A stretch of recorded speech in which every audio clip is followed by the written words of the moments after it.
I lifted my hand, trying to move the distant mountain with my thoughts. Everyone laughed at me. Then I let out a loud roar. In the next second, the ground suddenly started shaking. My brother rushed over to stop me, but the earthquake only became stronger. Billboards crashed onto the streets. The townspeople panicked and ran from their homes. Then all at once the shaking stopped. I stared at my hand in disbelief. When people looked back at the mountain, it really seemed to have shifted a little.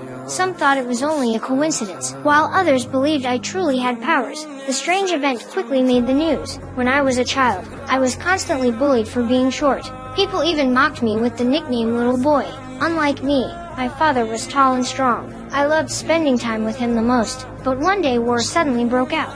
My older brother couldn't enlist because of his flat feet, so as the only man in the family, my father had to go instead. Watching his retreating figure, my heart ached with sorrow. I ran forward and clung to him tightly, as tears streamed down my face ceaselessly. This was the first time I have felt the pain of parting from a loved one. Mom comforted me, saying that father would return when summer ended. Then she held me tightly. I didn't cry or make a fuss. Gazing at our photo together, I firmly believed that father would surely come back alive. A few days later, I went to the priest for help. The priest told me that if my powers were real, my father would surely return home. I tried to demonstrate my telekinetic powers again, but I failed. One day I received a letter from the White House, asking me to help stop World War II. That made me believe in myself even more. So I went to the seaside and shouted toward Japan, hoping to use my powers again. After that, I went to the shore every single day, trying to save my father. As time passed, more and more people gathered there. They started believing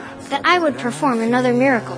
That day I rode my bicycle to the beach. The townspeople became excited when they saw me. People stopped me on the road. Then they told me a mysterious force had hit Japan. World War II was finally coming to an end, and that mysterious force was the atomic bomb called Little Boy. Hearing those words, I shouted with excitement. I believed my father would return very soon, but the news that followed was heartbreaking. After Japan surrendered, the prisoners of war had been executed, and my father was one of them. At my father's funeral, I cried harder than ever before. From that day on, I never smiled again. Every day I just sat silently beside the sea. My so-called powers were never real. I couldn't change anything at all. Until one day, my older brother suddenly ran toward me and hugged me excitedly. It turned out my father was still alive. His identity had been confused with someone else's, and he was currently undergoing treatment at the hospital. When I arrived at the hospital, I finally saw my father, who I had longed to see for so long, and finally gave him the gift I had prepared. Maybe God truly hadn't lied to me. So what is your biggest wish? Please leave your wish in the comment.